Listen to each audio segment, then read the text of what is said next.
Anak generasi 90-an pasti paham siapa orang ini.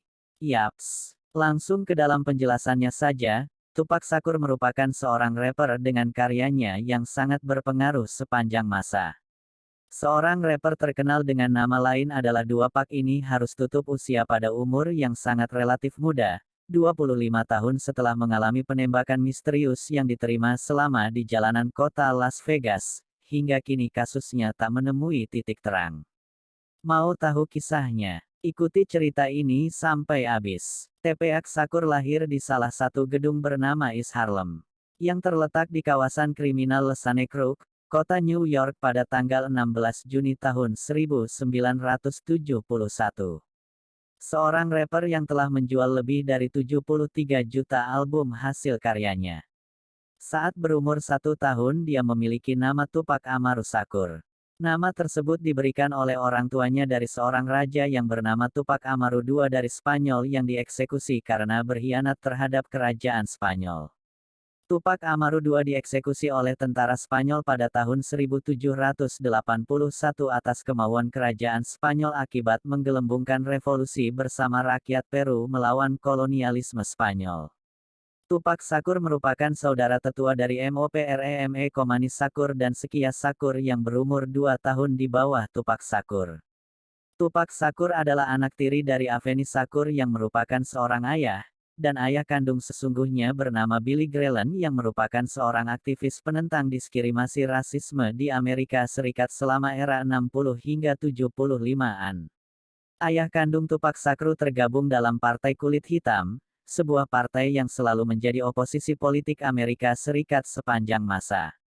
Sedangkan, Ibunda Shakur tidak diketahui identitasnya karena beliau seorang narapidana buronan yang telah melakukan 21 tindakan pidana, di mana menurut catatan FBI telah 150 kali melakukan pengejaran bersama pihak kepolisian terkait penangkapan Ibunda Tupac Shakur.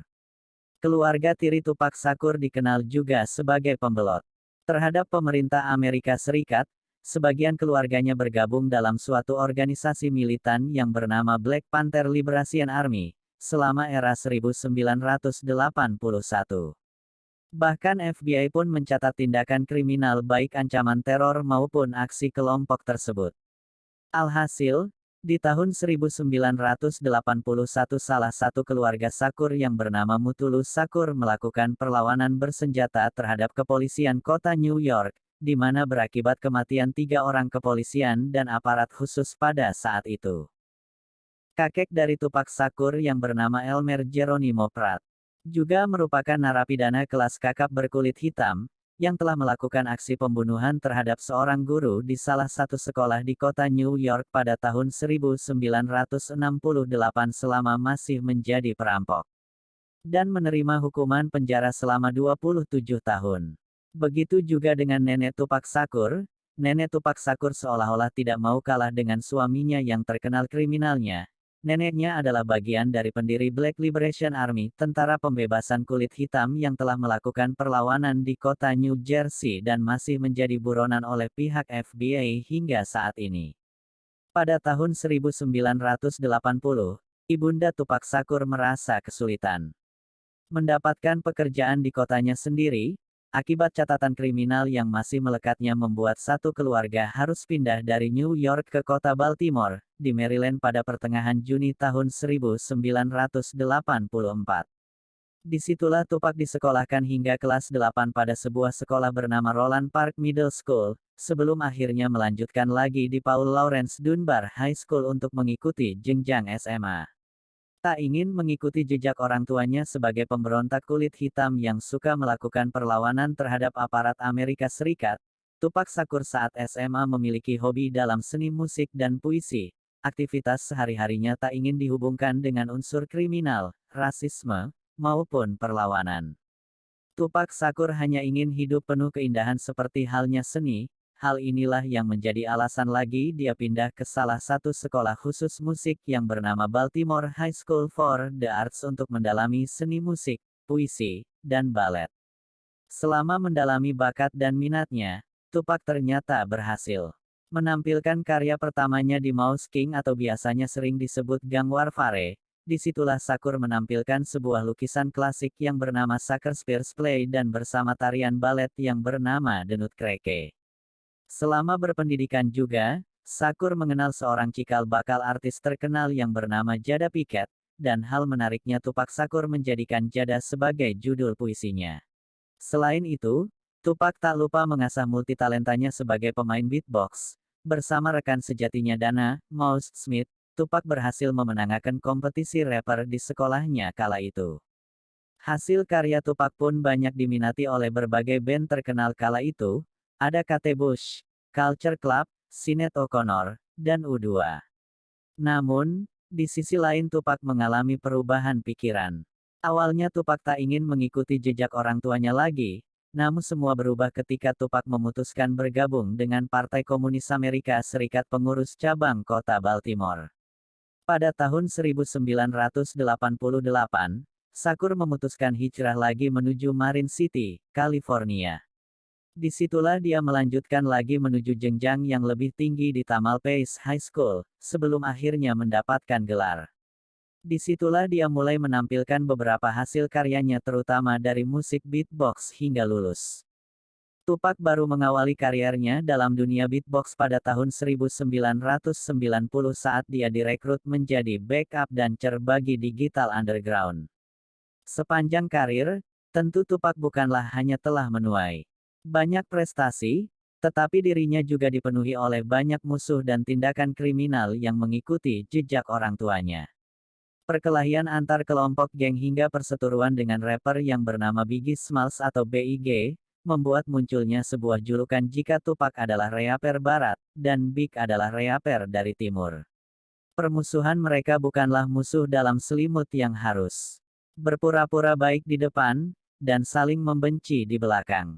Tapi, mereka benar terang-terangan menyatakan kebencian masing-masing. Biggie Smalls membuat lagu yang memancing Tupac, lalu Tupac membalas dengan hal yang sama. Dan hal yang paling gila adalah ketika Tupac mengakui terang-terang kepada publik bahwa dirinya pernah tidur bersama istri Biggie Smalls.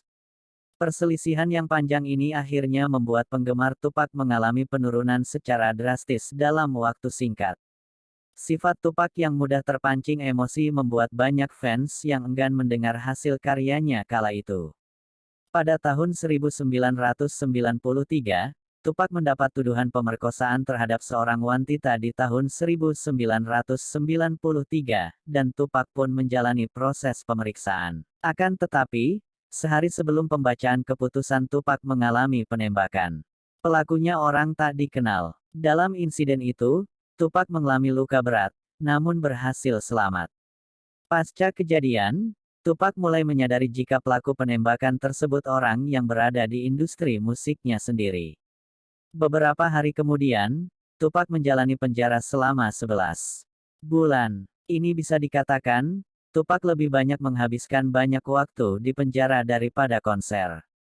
Namun, akhirnya Tupac dapat dibebaskan setelah CEO Death Row Records yang bernama Marion Knight membebaskannya dari masa penahanan. Akan tetapi Tupac harus menjalani denda wajib dibayar setiap perilisan albumnya. Namun, pada suatu hari pada tanggal 7 September 1996, Tupac Shakur bersama kawannya Suge Knight menghadiri acara tinju yang menampilkan Mike Tyson melawan Bruce Seldon di MGM Grand, kota Las Vegas. Seusai pertandingan Tupac dan beberapa bodyguardnya sempat dihadang Orlando Anderson, seorang anggota The Compton Basset Southside Crips. Di sana mereka berkelahi. Namun tak lama setelah perkelahian Tupac dan Knight memutuskan pergi ke rumah Knight sebelum akhirnya pergi ke klub 662. Saat itu waktu menunjukkan pada pukul 22:55 waktu setempat. Perjalanan mereka ke klub 662 pada pukul 23:13 mobil mereka kendarai berhenti di lampu merah di jalanan Las Vegas. Tepat di samping kiri mobil Tupac terdapat sebuah mobil yang berisikan 2 orang gadis, di belakang mobil Tupac terdapat mobil bodyguard, dan tiba-tiba di sebelah kanan muncul sebuah Cadillac putih. Tupac yang sedang menggoda 2 gadis di mobil samping itu tiba-tiba penumpang di belakang mobil Tupac mulai menembaki ke arah mobil yang ditumpangi Tupac. Tembak-tembakan pun terjadi pada malam itu hingga mengenai dada kiri, lengan kanan, dan paha tas Tupac. Suge Knight juga sempat terluka, sebuah peluru menyeret ke dahi Knight. Tupac akhirnya dibawa ke rumah sakit, dalam keadaan koma selama 6 hari. Akhirnya Tupac mengembuskan nafas terakhir pada tanggal 13 September tahun 1996 di usianya yang masih sangat muda, 25 tahun, 8 tahun kemudian tepatnya pada tahun 2004. Chris Carroll, seorang mantan sersan kepolisian Las Vegas, mengakui bahwa dirinya lah orang pertama yang tiba di insiden tersebut. Carroll memberikan keterangan saat ia membuka pintu mobil Tupac. Ia langsung menanyainya siapa yang telah menembaki. Namun Tupac dengan kondisi kritis hanya menjawab "fuck you" sebelum akhirnya dilarikan ke rumah sakit, dan koma selama 6 hari. Itulah kata-kata terakhirnya sebelum akhirnya meninggal di rumah sakit. Departemen Kepolisian Las Vegas sendiri tidak pernah mengadili siapa pelaku penembakan terhadap rapper terkenal itu. Namun, menurut catatan FBI mengatakan jika Yaki Khadafi lah salah satu rombongan Tupac yang mengenali identitas pelaku. Namun, sayang seribu sayang, Khadafi yang memahami identitas pelaku tersebut sudah dibunuh 2 bulan seusai kejadian penembakan itu terjadi. Kisah kematian Tupac menjadi duka mendalam bagi industri hip hop dunia. Seorang Tupac bukanlah dipandang sebelah mata dalam berkarir di bidang hip hopnya. Tupac semasa hidup hanya merilis 4 album tapi 7 album keluar saat setelah kematiannya. Mungkin saja saat itu banyak yang memendam hasil karya seorang rapper yang bernama lain Tupac itu akibat ketidaksukaan atas sikapnya. Namun, di balik kematiannya ternyata muncul beberapa teori yang menjadi sebab akibat kematian rapper Tupac itu. Ada 5 teori yang mengatakan pasti terkait siapa pelaku pembunuh rapper tersebut yang belum terpecahkan. Teori pertama, dikemukakan oleh Chuck Phillips, seorang mantan jurnalis La Times. Dalam teori ini Orlando Anderson, The Crips, dan Biggie Smalls bertanggung jawab atas kematian Tupac. Ada 3 kesimpulan Indiang, yakni yang pertama anggota Southside Crips menembaki untuk tujuan balas dendam atas perkelahian dengan Orlando Anderson pagi sebelum kejadian. Kedua, Orlando Anderson lah sang eksekutor yang menembak Tupac. Ketiga, Biggie Smalls telah menyiapkan senjata dan membayar The Crips sebesar $1 juta untuk membunuh Tupac. Tapi teori ini terbantahkan ketika Orlando Anderson yang berulang kali menolak bertanggung jawab atas kematian Tupac. Orlando terus bersikukuh jika dialah bukan pelakunya. Anderson sendiri mati tertembak tahun 1998. Teori kedua, muncul dari seorang detektif LAPD, Dr. Russell Poole percaya bahwa Suge Knight sendirilah yang menyusun rencana aksi tersebut. Jika benar Suge yang melakukan itu, apa motivasi Suge membunuh Tupac? Ada rumor yang mengatakan Suge meminjam Tupac uang sebesar $3 juta. Tupac juga kemungkinan berencana untuk keluar dari Death Row Records. Hal ini dilihat ketika Tupac memecat pengacara yang telah dibayar bersama dengan Suge Knight. Di sisi lain, Suge merencanakan itu telah diperkuat ketika Suge membawa Tupac ke lampu merah. Bisa saja Suge telah bekerja sama dengan penembak untuk ketemuan di lampu merah. Tapi dugaan ini tidak bisa terima dengan murni. Saat itu juga Tupac mengalami luka di bagian dagunya. Teori ketiga, kembali ketiga pelaku sebelumnya yaitu Orlando Anderson, Suge Knight, dan Puff Diddy. Ketiga pelaku tersebut diduga bergabung dengan kelompok Jewish Defense League, sebuah kelompok ekstremis pro-Israel. Tupac selama ini dikenal aktivis komunis yang anti-Israel. Hal ini menjadi ancaman tersendiri bagi FBI sekaligus kelompok JDL tersebut. Mau tak mau Tupac harus disingkirkan karena dia komunis. Teori keempat, menganggap P. Diddy Puff Diddy ialah pelakunya. Puff Diddy telah menerima bayaran $1 juta Amerika Serikat dari Davis yang merupakan sepupu Orlando Anderson untuk membunuh Tupac dan Suge. Perlu diketahui Puff Diddy sendiri merupakan pelaku penembakan Tupac sehari sebelum pengadilan Tupac, tapi dalam insiden ini Tupac dikatakan selamat. Teori kelima atau terakhir ini memang gila, bahwa Tupac sendiri telah memalsukan kematiannya. Pada tahun 2015, sebuah website melaporkan jika seorang pria bernama Davis Myers telah membantu Tupac dalam merencanakan kematian palsunya, yang dibantu oleh Suge Knight, Beberapa orang percaya pada teori ini meyakini bahwa Tupac masih hidup dan tinggal di kota Havana, Kuba.